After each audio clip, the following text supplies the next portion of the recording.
Okie dokie. Hello, it is Wednesday, Thursday, the 18th and 19th, English 9A. Today I will put this in presentation mode at this time. And I'm going to be looking at my screen right here. So that's why I'm looking this way. It's my other one's over here. But today we're going to talk about the writing prompts and journals. Again, you have to do 10 of the 12. The body of the narrative paper, so the paper that you're writing a story, and you have a choice of 8 different prompts. The topics of dialogue, when two people talk back and forth or more people, and then the use of transitions. For example, comma is a transition, or first comma, second comma, next comma. Don't forget distance learn days. For group A would be Tuesday, Thursday, Friday.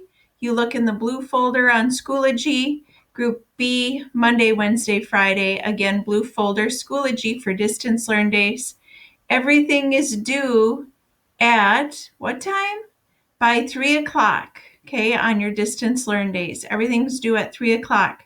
That way I'm not grading things at like 8, 9 o'clock at night, waiting for people to hope that they finish things. So please know that that has changed since we're now into distance and Google Live Meet time, different learning at this time. Okay, so 3 o'clock, all distance learning items are due on your distance days. I'd asked you the other day to get these apps on your phone if you can. Google Meet is like our meetings here. It's slick because if you happen to be running late somewhere or your computer is not working or your Chromebook, then you always have the app on your phone. So try to see if you can get Google Apps for Meet and Google Hangout. Google Hangout is a place where I can send you little notes without having my Chromebook. Or you have not having your Chromebook, you can send me notes on Hangout as well. So it doesn't always have to be Schoology, especially if Schoology is down. Google Hangout has also been a way to communicate. So go ahead and see if you can get those apps on your phone. Your book report document that is found in the independent reading folder. It is a document that you're just filling in the book document. You're not like making a book report for like a paper. You fill in that document, edit the pages, pictures to your book. For one book report is due by 11/25. Are there any questions on the book report document? Okay, so now I'm going to talk about the narrative writing paper. So your one big assignment at the end of the term here is your narrative writing. So to narrate is to tell a story, and you're going to be writing a narrative paper where you're going to tell a story. Remember, I talked about this the other day. How do you start your paper? You don't start with, in this story, I'm going to tell you about blah, blah, blah, okay? You have to make sure you have a hook. How do you do a hook? You can do a thoughtful question, but not a yes-no question, a quote, a humorous anecdote, which is a little story, a personal story, or a startling fact or statistic. So those are some ways that you can do a hook, lead, or clincher. Okay, so that's how you start your paper. Then you give a couple of sentences about background info that are going to lead into the topic sentence, what your paper is about. Okay, some of you aren't quite ready yet to start your intro, but you do have to have your rough draft next Monday and Tuesday complete, and it's not going to be perfect, but a good chunk of your writing should be done for Monday, Tuesday next week. Some of you will start your paper before you do the intro with brainstorming. That's where you put a topic in the middle of a bubble, and then you branch out with different ideas from that topic, and you branch out from those bubbles for other bubbles that lead to different ideas for each thought. Now, this is way too many bubbles here. You might have a main bubble and then branch off with 3 bubbles or 4, and then off of those you might have a couple bubbles. So that is another way to do a graphic organizer for brainstorming for your details before writing. If you don't need to do this type of thing for writing, some of you do. It gathers your thoughts and ideas. Others of you don't. You can just start writing. Maybe you put your hook on last. It's the first part of your story, but maybe you complete it last. Depends on how you want. Here's an example of an introduction that it has not been revised, but just a little example. Okay, so first of all, I have this in MLA format because it's in size 12 and the font is Arial. You can use Times New Roman or Arial. And then you always do size 12, double spacing. So spacing is over here. So mine is in 1.15. So technically, I would have to make this all double spacing. So I'm going to do it up to there. For my paper, double. Okay, I guess it was in double. Okay, so here's an example of a start. Well, it's time for an adventure. It was only the beginning of what we knew as a fun time on our three-wheelers. According to Mr. Statler, 1985, in the New York Times, the three-wheel machines, a type of off-the-road or all-terrain vehicle, are sometimes driven for farm chores, but most are used to bounce over hills, mountainsides, sand dunes, and gullies, roar through forests, and splash through shallow water conditions, he said, that are risky in the first place. This was all too true for me and my brother Joe. Taking out our three-wheelers was always an exciting part of the day. Mom was upset that Dad brought home two brand new three-wheelers. Now I know why. Little did we know what joy we would find in driving these dangerous machines. The adventure begins on a nice sunny day. We got out our machines and headed on down to the creek. Before we knew it, we were rolling on down the hill, not in control of the three-wheeler. Oh my. So that would be an example of kind of like my intro, my beginning. So I have a hook. I have a hook because I have on there, well, it's time for an adventure. And according to this guy, he says that three-wheelers are this. Okay, so I do have a quote from another person. So that's my hook. And then background info is I don't just start saying, today I'm going to tell you about the day I flipped the three-wheeler. I talked a little bit about how my brother and I would take them out. It was exciting. My mom didn't like that my dad bought them. And now I know why, because they are dangerous. And then we went down to the creek, and before we knew it, we were out of control with our three-wheeler. So therefore, it is clear that being out of control with our three-wheeler, then I'll start my story about flipping the three-wheeler. So that's how you would start out your paper. Remember that you need dialogue in your paper, people talking back and forth. So remember, here's an example. To begin the day, Joe mentions to me, hey, Dee Dee, let's go for a spin on our machines. So remember, you need a comma and then the quote of what he said, and the exclamation or the period goes on the inside. When a new speaker talks, then you start a new line and indent. Joe, I don't think the 200 is running correctly. We will both have to hop on the 110. Okay, so that's me saying that. So that starts a new line and indents. And then Joe says, all right, let's go. Okay, so we have people talking back and forth in the story. That's called dialogue. So every time someone new speaks, you put their words in quotes if it's their exact words, and then you start a new line and indent. That's called dialogue. Here are some more examples of dialogue that I found using quotes before and after exact words. Okay, so that's one way, after exact words. Also, Peter and Esteban are joining us. Here's another way to use commas. Harry said, come on, Ray, it'll be fun. So you put the comma here and then your quotes around what Harry said. Let's go, comma, Gilda said. So again, the comma goes on the inside here. And then Gilda said, period.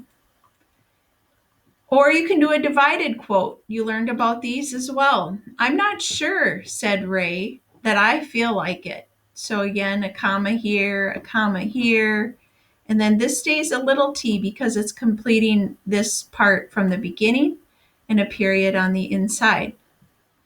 If you have a question mark or quote, when will we be back? When the quote itself is a question, you put the question mark on the inside. And then Ray asked, period.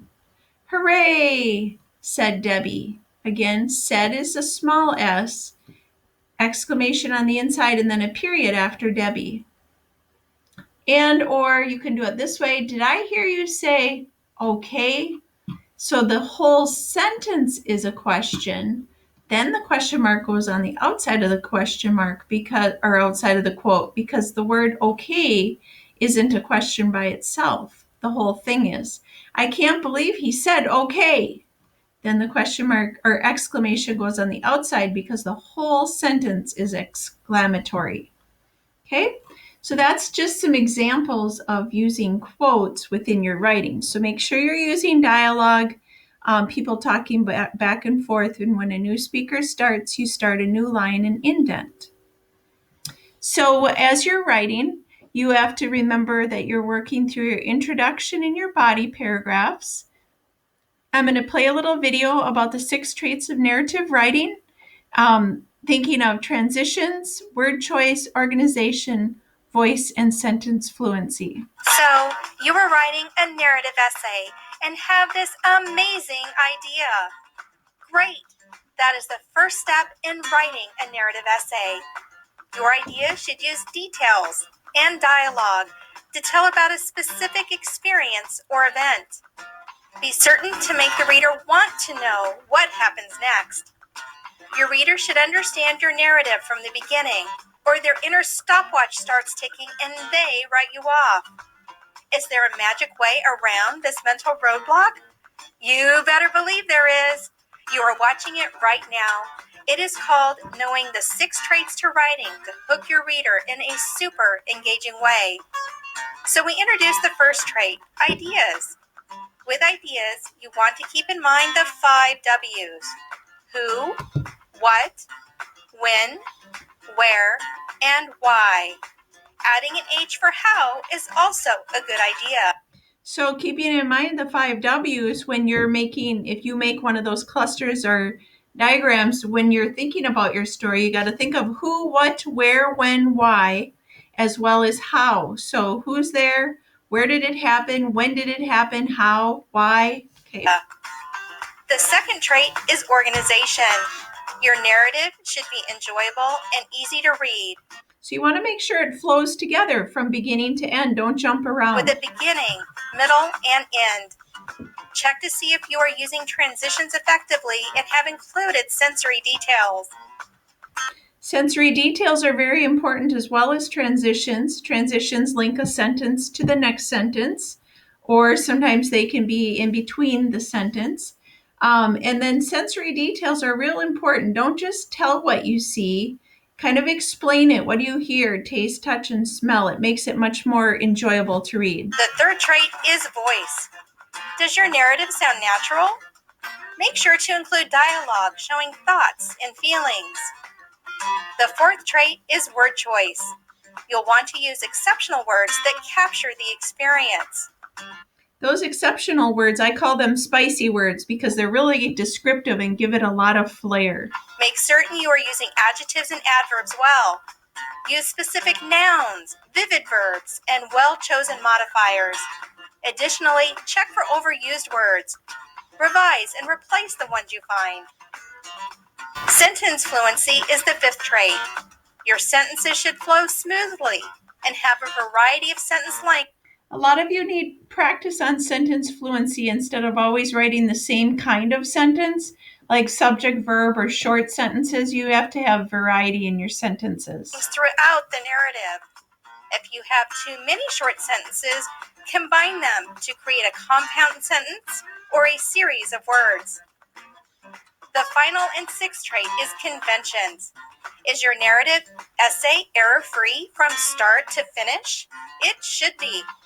Punctuation, capitalization, spelling, and grammar are important. Be sure to use a checklist to ensure you've incorporated these 6 traits.